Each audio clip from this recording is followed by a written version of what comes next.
Hi everybody and welcome back to my wormery.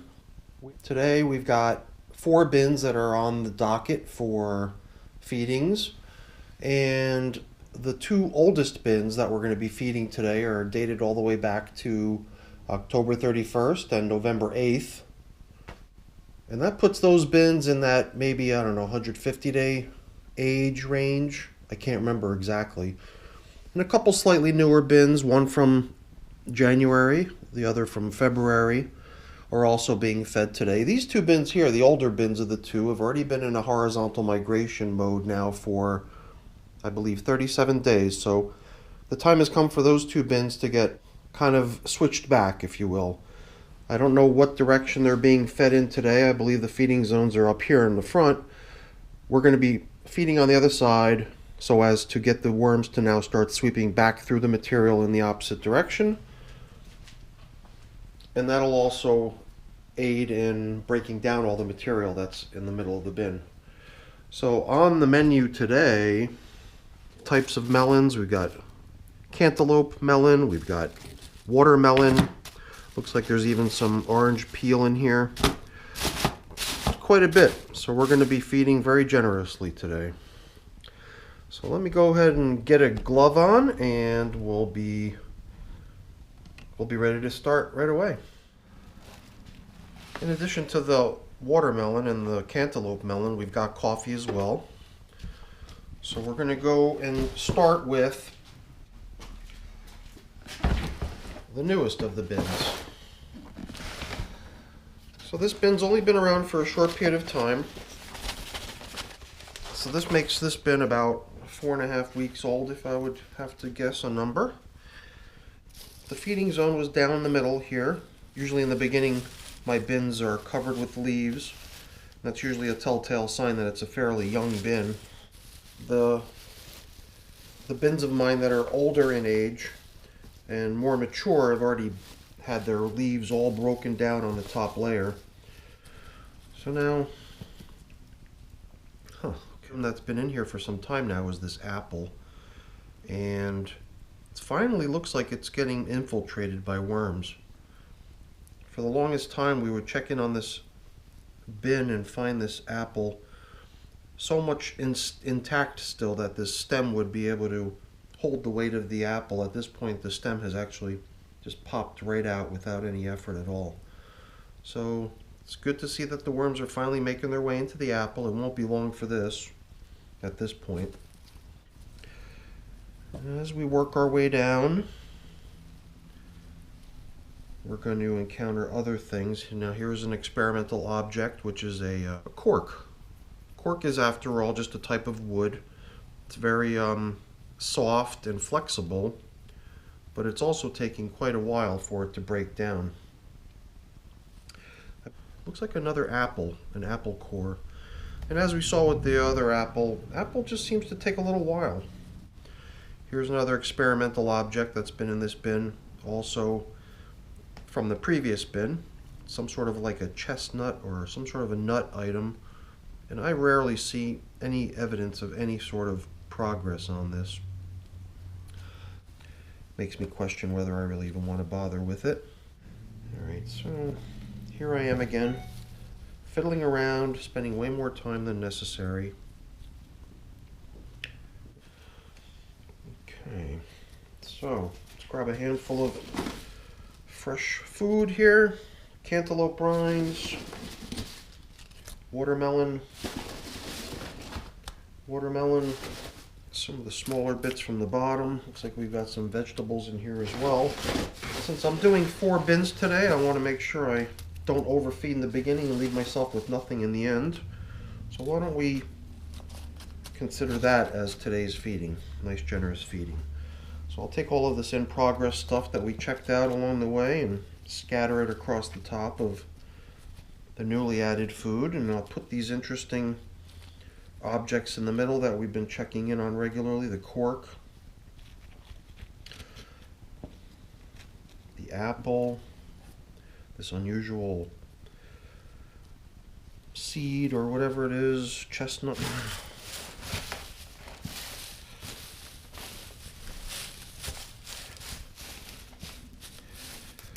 That sure took a while. I should really try to pick up the pace. I always tend to dawdle, goof around, and spend way too much time just checking out the scene. It's very distracting. You always kind of want to see how things are progressing and check out the worms themselves. But hopefully I'll be able to edit some of this out in post-production. All right, worm bin number 2. Let's get to work. Okay.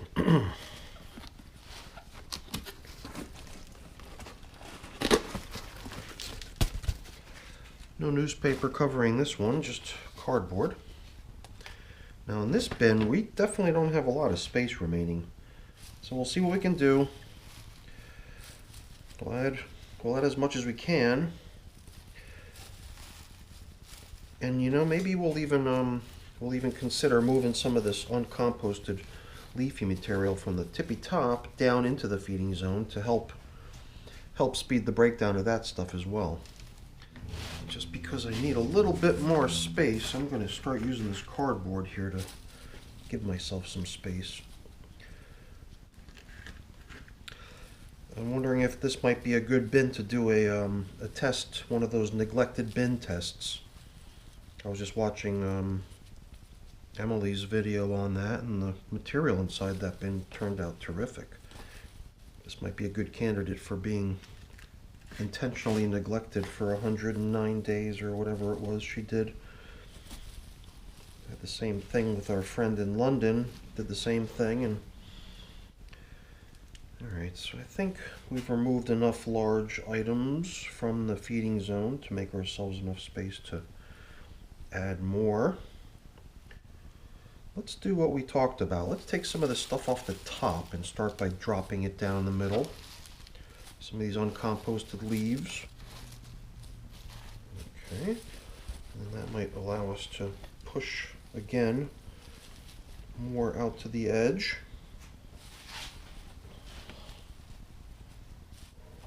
So now grab ourselves a nice chunk of watermelon.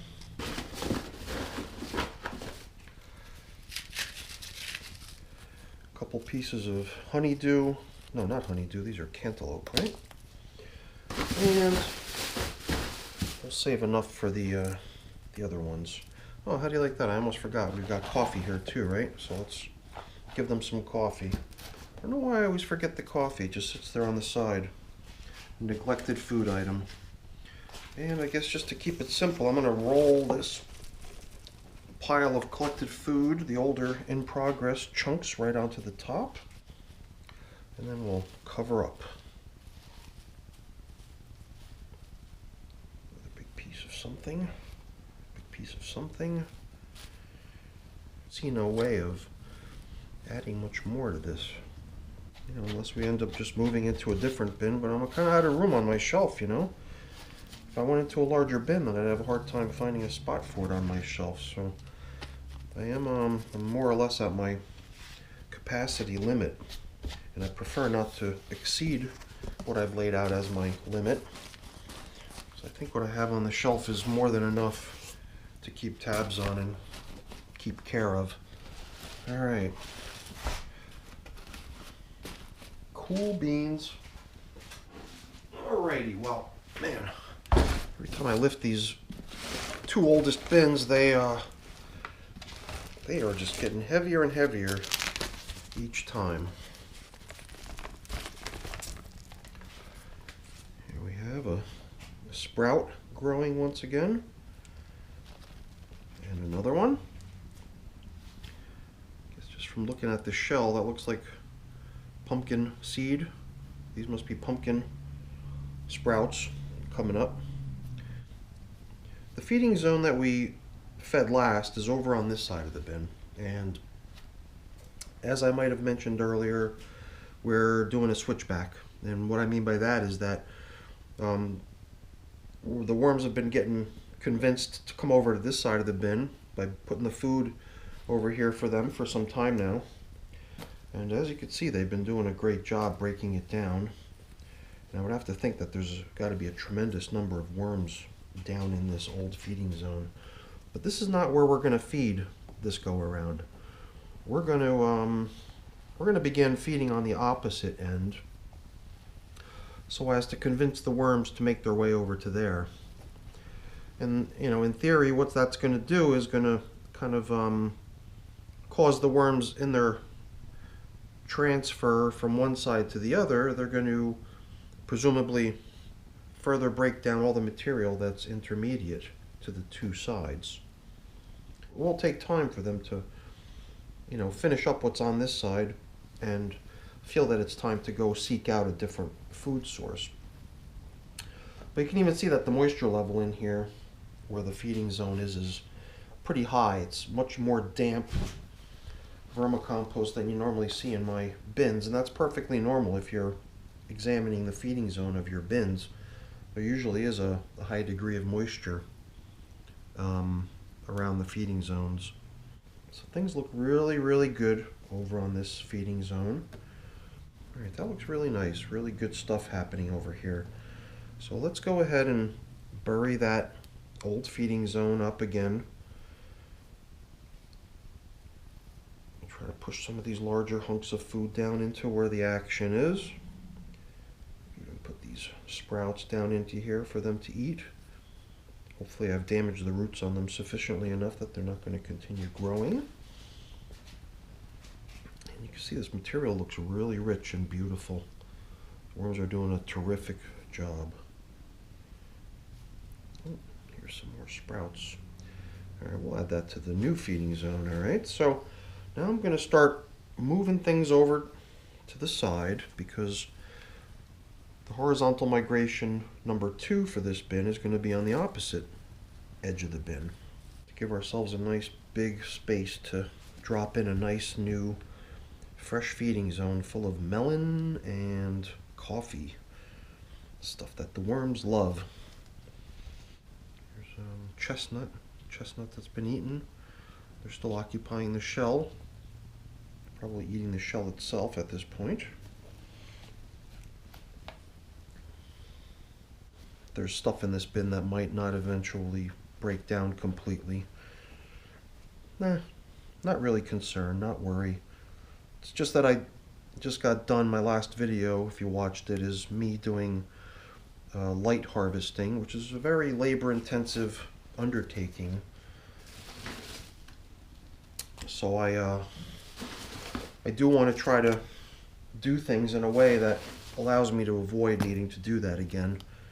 And that pretty much means giving them food that they can break down completely without having shells and hard objects that they're just unable to consume. This will be the first feeding for horizontal migration feeding zone number 2. What we really need to do is cover it up. So I'm just going to start pushing things back in this direction. Try to get stuff leveled off here nicely. Here too, we're reaching the top edge of the bin soon, so it might be time to start targeting these bins for a not too far in the future harvest. Okay, very nice, good stuff. Did I forget to put coffee in again? I'm such an airhead. You know what? I think it's still time enough here to, I think there's just enough of a chance for me to backpedal so I can go ahead and put some coffee grinds in here as well. Not sure why I always forget the coffee. It just sort of slips my mind. I even try to put it right there in front of me in between the bin and the food so that it's in the way, and then I just seem to be blind to it for some reason. Alright, let's try this again. Covering up, hopefully for good now, until the next feeding. Alright, so now we're going to be putting this coffee filter on this side to indicate that that's where the last feeding zone, that's where the last feeding occurred. And start covering up.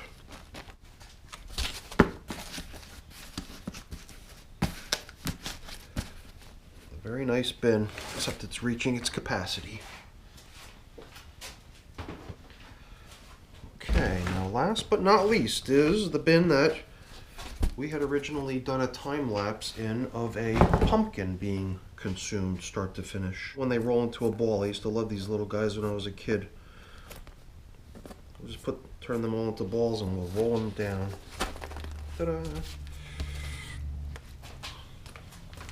Now in this bin we've got a little bit more room. The main reason for that is that while this bin was being time-lapse filmed with the pumpkin being eaten, here's the pumpkin stem, the bin did not receive any other food other than the pumpkin itself, so it's a little bit behind in terms of the number of feedings that the other bin has, even though they're just about a week and a half apart in terms of overall age. But here too, you can just see the darker color of the material indicates the higher level of moisture on this end, which is where the last feeding zone occurred. But the same as the other bin, we're going to be switching directions on this one and feeding over here. But before we do, why don't we once again examine how the horizontal migration did in terms of rounding up the worms over onto this edge.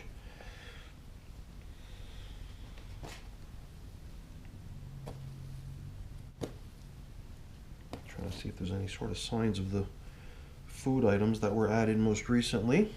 Can't remember what those items were, but if we encounter them, maybe we'll be able to identify what they are. Got a really healthy population of worms over here.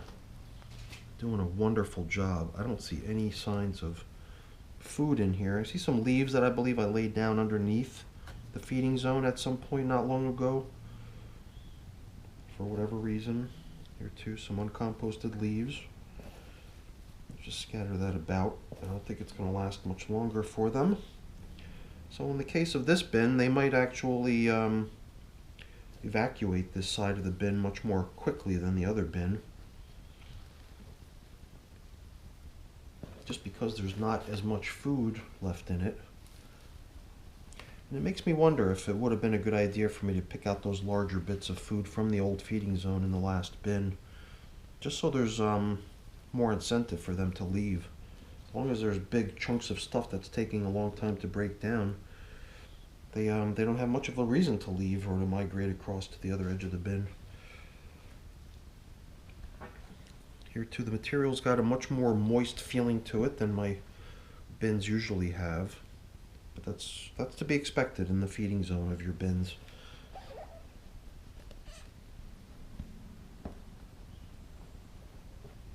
Things are looking really nice in here. So why don't we get to work on setting up this last feeding zone for this last bin. Bulldoze the material that we have over to give ourselves space. Create a nice new feeding zone on the other edge, the opposite edge. Alrighty. Some sort of a stick or a stem, maybe a banana. A banana stem, I believe. Is that what a banana stem looks like once it starts getting broken down? You can see even a worm has made himself into the middle of it. It's so funny how they pull into a little space where they can kind of hide. It's interesting. This stuff on this side is so much drier than what's on the feeding zone side. Wondering how many worms we're going to encounter on this side. There are bits and pieces of food over here, but I would think that the moisture level is what's drawing them over to the other side. I would think. Let's plop in the remaining melon and coffee.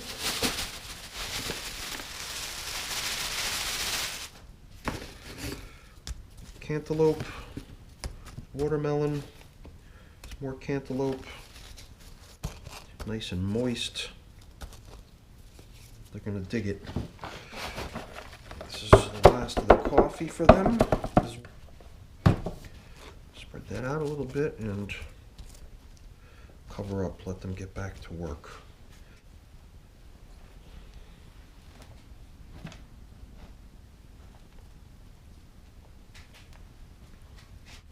Yeah, some people say don't mess with your worms so much, leave them be, and I think it's a good idea to check in on stuff once in a while just to see how everything's progressing, make sure everything's still healthy, make sure nothing's getting funky. Okay, very nice. Good stuff. Now, taking the stem of the pumpkin, It's getting broken down gradually. I can see through the center of it now. I think that those little pill bugs, those roly-polies or whatever they're called, the ones that we saw in the beginning that like to roll up into a ball, I believe they're the ones that really don't like to eat this stuff. They go for the paper, they go for the wood. I think they're into eating some of the harder stuff, the sort of things that the worms can't eat right off the bat. So they're a great helper critter to have in your bins as far as I'm concerned. Alright, well, I think that pretty much draws our feeding session to a close. Not much more to be done here other than put stuff back up on the shelf and clean up a little bit. So I think with that, I'm just going to say goodbye. Thanks for watching. Give the video a thumbs up if you enjoyed it. I always appreciate that. And consider signing up for being a subscriber to my channel. That's always appreciated as well. All right, everyone, have a great day, and thanks for coming. Bye now.